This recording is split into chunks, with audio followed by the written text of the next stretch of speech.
Hello movie lovers, स्वागत है आप लोगों का एक और नए वीडियो में। आज मैं वन पीस वेब सीरीज की 5th पार्ट को एक्सप्लेन करने वाला हूँ। इससे पहले मैं ऑलरेडी 1, 2, 3 एंड 4 पार्ट को एक्सप्लेन कर चुका हूँ। वो आप लोग जाके मेरे चैनल पे देख सकते हैं और लिंक में डिस्क्रिप्शन में भी डाल दूंगा। ओके, तो ज्यादा बकवास ना करते हुए चलिए एक्सप्लेनेशन शुरू करते हैं।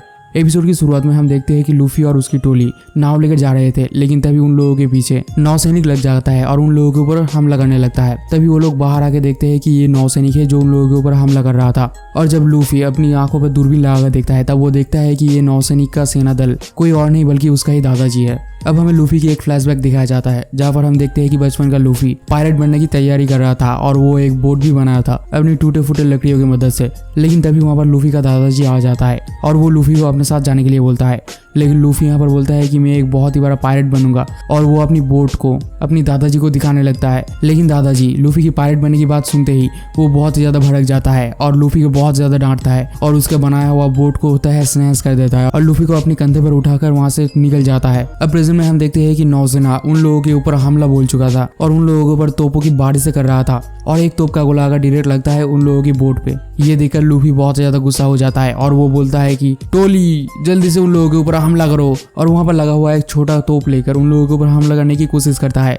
कैसे मुकाबला करेगा यार। उस तरफ मरीन शिप से सेनापति चेतावनी देता है, तुम लोग वहीं पर रुक जाओ नहीं तो तुम्हारे ऊपर हम लोग हमला कर देंगे। लेकिन लूफी बोलता है कि हम लोग बिल्कुल भी नहीं रुकेंगे।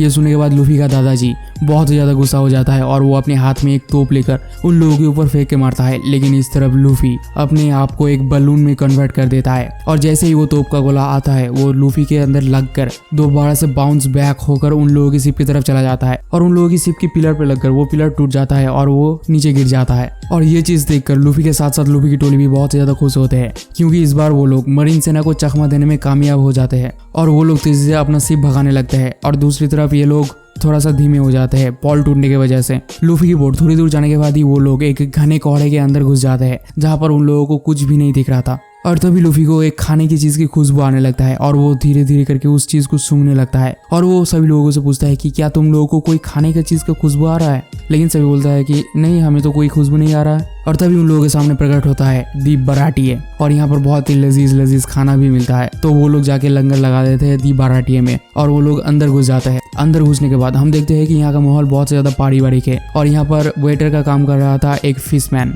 तो लूफी और उसकी टोली जब फिशमैन से आगे पूछता है कि क्या हमारे लिए कोई भी टेबल खाली है, तो वो फिशमैन बोलता है कि आज बराटे में बहुत ज्यादा भीड़ है और इसीलिए यहाँ पर कोई भी सीट खाली नहीं है। लेकिन लूफी अपने चौड़ में बोलता है कि मैं पायलट का बादशाह बनने वाला हूँ तो इसीलिए जल्दी से मेरा सीट खाली करो। लेकिन फिर भी वो फिशमैन नहीं मानता। तो यहाँ पर नामी अपनी होशियारी दिखाते हुए फिशमैन को थोड़ा सा रिश्वत दे देता है जिस वजह से फिशमैन जल्दी से एक टेबल खाली कर देता है और वो सभी लोग जाकर वहां पर बैठ जाता है।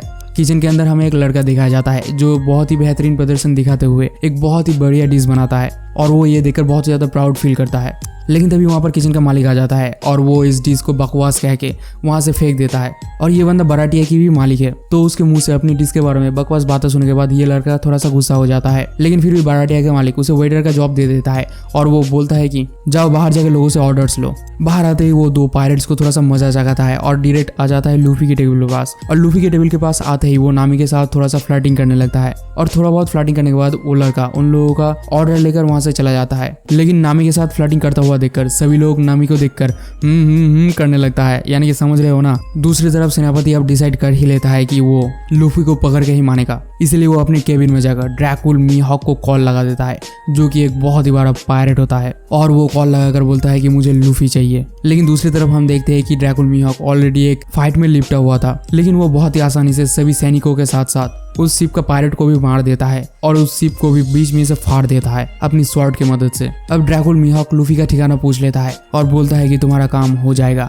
लेकिन ये सारी बातें लूफी केबिन के बाहर से सुन लेता है और वो यहाँ पर बहुत ज्यादा हैरान दिख रहा था। बराटे में हम देखते हैं कि लूफी और उसकी टोली राक्षसों की तरह एकदम खाना पेल रहा था। पेलते पेलते तभी उन लोगों के पास उन लोगों का बिल आता है। लेकिन यहाँ पर लूफी क्या करता है कि अपना नाम लिख देता है और वो वेटर बना हुआ बंदा उस नाम को लेकर दे देता है बराटिया की मालिक को और बराटिया की मालिक वहां पर तुरंत ही आ जाता है और पूछता है कि लूफी कौन है। तो लूफी बोलता है कि भाईजान मैं हूँ। तो बराटिया की मालिक यानी कि वो बूढ़ा लूफी को गर्दन से पकड़ता है और किचन में ले जाकर बोलता है कि अगर तुम्हारे पास पैसा नहीं है तो जाके बर्तन मांजो। और यहाँ पर लूफी देखता है कि ढेर सारे बर्तन पड़े हुए हैं, लेकिन बर्तन मांजते वक्त वो उस लड़के की डिश को चख लेता है और वो सोचता है कि ये डिश तो बहुत ही ज्यादा बढ़िया है। दूसरे सीन में हम देखते हैं कि लूफी को छोड़कर उसकी टोली बहुत ही भयानक तरीके से पार्टी कर रहे थे, लेकिन तभी जोरो ये नोटिस करता है कि नामी थोड़ा सा उदास है। तो वो नामी से पूछता है कि तुम्हें क्या हुआ। तो नामी बोलती है कि तुम्हें नहीं लगता कि लूफी ने मारिन सेना से पंगा ले लिया है। तो जोरो बोलता है कि हम लोग जहाँ पर भी गए हैं वहाँ पर पंगा ही लिए है, इसमें इतना ज्यादा हैरान होने की बात क्या है। लेकिन नामी इन सब बातों से जरा से भी कन्विंस नहीं होती और वो दोबारा से डरने लगती है। तभी वो उठकर बार में चला जाता है ये बहाना देकर कि मुझे ड्रिंक चाहिए, और बार में जाके ये पूछने लगता है कि यहाँ पर कोई सेफ बोट है जो मुझे किनारे तक पहुंचा दे। तभी वहाँ पर एक बूढ़ा बंदा आ जाता है और वो बोलता है कि मैं तुम्हें सेफ किनारे तक पहुंचा दूंगा, लेकिन मुझे पैसे चाहिए। तो नामी उस बूढ़े बंदे की बात सुनकर मान जाती है और वो बूढ़ा बंदा बोलता है कि कल सुबह रेडी रहना, मैं बोट में तुम्हें लेकर किनारे तक ले जाऊंगा। इस तरफ किचन में हम देखते हैं कि लूफी अभी तक बर्तन मांज रहा था और वहाँ पर वही वेटर बंदा बैठा हुआ था। तो लूफी उस वेटर बंदे से पूछता है कि तो कब से यहाँ पर वेटर का काम कर रहे हो। तो वो बंदा बोलता है कि मैं यहाँ पर वेटर का काम नहीं बल्कि मैं यहाँ पर एक शेफ हूँ, लेकिन वो बुढ़ा बंदा मेरे से जलता है इसीलिए मेरा कोई भी डिश उसे पसंद नहीं आता। और वो लोग अपने सपने को भी बारे में बातें करने लगते हैं। वो बंदा बोलता है कि मुझे दुनिया का सबसे बेहतरीन शेफ बनना है। तो ये सुनने के बाद लूफी थोड़ा सा मोटिवेशन देते हुए बोलता है कि किसी भी बुढ़े को अपनी सपने के बीच में मत आने देना।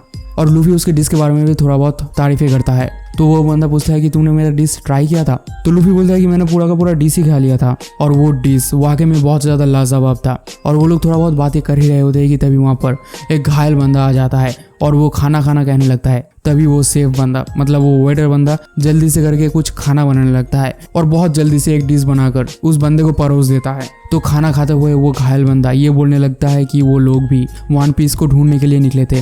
ढूंढते ढूंढते वो लोग वन पीस के बहुत ज्यादा करीब भी पहुंच चुके थे, लेकिन उन लोगों के साथ रास्ते में ऐसा कुछ भयानक चीज हुआ कि उसके अलावा उसकी पूरी की पूरी टोली मारी जा चुकी है और सिर्फ वो अकेला ही बच जाता है। और वो एक हफ्ते से उस समुद्र में तैर रहा था और उसके मुंह से ये सब बातें सुनकर लूफी भी बहुत ज्यादा रोमांचित हो जाता है। इस तरह पार्टी करते करते बार में ड्रैकुल मीहॉक आ पहुंचता है और वो उसब से लूफी के बारे में पूछने लगता है। और उसब भी बहुत ज्यादा नशे में होता है इसलिए वो यहाँ पर बहुत ज्यादा बकबक करने लगता है और वो फाइनली बोल देता है कि असली कप्तान यानी कि लूफी मैं नहीं हूँ। और इतना कहती वो अपनी टोली से मिलवाने के लिए ड्रैकुल मीहॉक को ले जाता है और वहाँ पर जोरो के साथ ड्रैकुल मीहॉक की मुलाकात होती है। और यहाँ पर जोरो ड्रैकुल मीहॉक को स्वॉर्ड फाइट के लिए चुनौती देता है और वो बोलता है कि मैं तुम्हें कल मार डालूंगा। और वो ये सब बहुत ज्यादा प्राउड फीलिंग के साथ कहता है क्योंकि अगर वो ड्रैकुल डी मीहॉक को मार देता है तो वो दुनिया का सबसे बेहतरीन तलवारबाज बन जाएगा, क्योंकि ड्रैकुल डी मीहॉक से ज्यादा बेहतरीन तलवारबाज इस दुनिया में है ही नहीं। तो मीहॉक उसका चुनौती मान लेता है और वो बोलता है कि कल सुबह हम लोग दोबारा से मिलेंगे लड़ाई की मैदान में। और जोरो के इस चैलेंज को सुनकर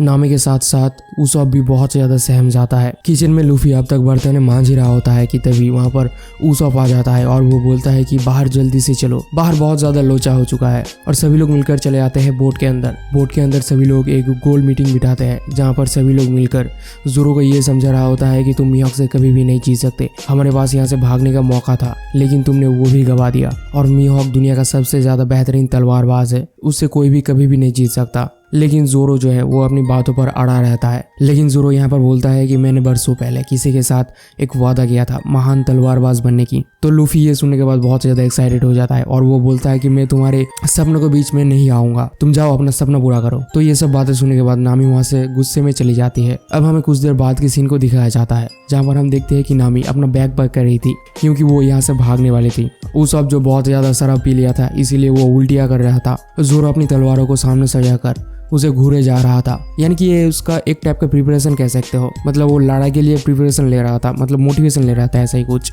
और लूफी बाहर बैकरी के ऊपर बैठकर जिंदगी का मजा ले रहा था। अब फाइनली वो वक्त आ ही जाता है जब जोरो और मीहॉक आमने सामने होंगे। तो जोरो लूफी और उसब चला आता है मीहॉक के सामने, लेकिन यहाँ पर नामी नहीं आती है क्योंकि वो दूसरी तरफ से भागने की प्लानिंग बना रही थी और वो वहाँ से अपनी बैग लेकर निकल पड़ती है उस बूढ़े आदमी के बोट की तरफ। तो मीहॉक के सामने आते ही जोरो अपना 2 तलवार निकालता है, लेकिन मीहॉक जो है वो अपनी गले में लगा हुआ एक लॉकेट खोलता है और उसके अंदर से एक छोटा सा चाकू निकालता है।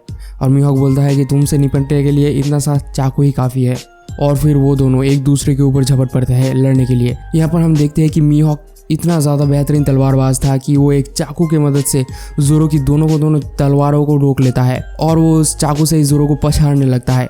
जोरो यहाँ पर कुछ भी नहीं कर पा रहा होता है, लेकिन फिर भी जोरो हार नहीं मानता, वो बार बार मीहॉक के ऊपर हमला कर ही जा रहा था। अब हम देखते हैं कि जोरो उस लड़की की तलवार को अपनी मुंह में पकड़ लेता है, यानी कि वो अब तीनों तलवारों से लड़ेगा क्योंकि उसने उस लड़की से वादा किया था कि उन दोनों में से कोई एक महान तलवारबाज बनेगा। इसलिए वो अगर इस तलवार से मीहॉक को हरा देता है उन दोनों का ही सपना पूरा हो जाएगा। लेकिन लेकिन जोरो उन तीनों तलवार से मिहोक के ऊपर हमला करते हैं। मिहोक अपनी लंबी तलवार निकाल के उसके ऊपर हमला कर देता है और दोनों तलवार आमने सामने होते हैं, जिस वजह से हम देखते हैं कि जोरो की दो तलवारें टूट के बिखर जाते हैं और जोरो उस लड़की की तलवार को अपनी कवर के अंदर डाल देता है और अपने दोनों हाथ फैलाकर ये बोल देता है कि चलो खत्म करो, क्योंकि अगर वो दुनिया का महान तलवारबाज नहीं बन सका तो उसकी जीने का कोई मतलब नहीं है। तो मिहोक उसका सपना पूरा करता है और अपनी लंबी सी तलवार लेकर उसके ऊपर हमला करके उसके सीने में एक कट लगा देता है, जिस वजह से जोरो वहीं पर खून होकर गिर जाता है। लेकिन इन सब लड़ाइयों के बीच में हम देखते हैं कि नामी उस बूढ़े बंदे की बोट में नहीं जाती है और वो अपने दोस्तों को छोड़ नहीं पाती है, इसलिए वो दोबारा से उन लोगों के पास चली जाती है और उन लोगों की लड़ाई देखने लगती है। अब मिहोक लूफी से पूछता है कि मंकी डी लूफी,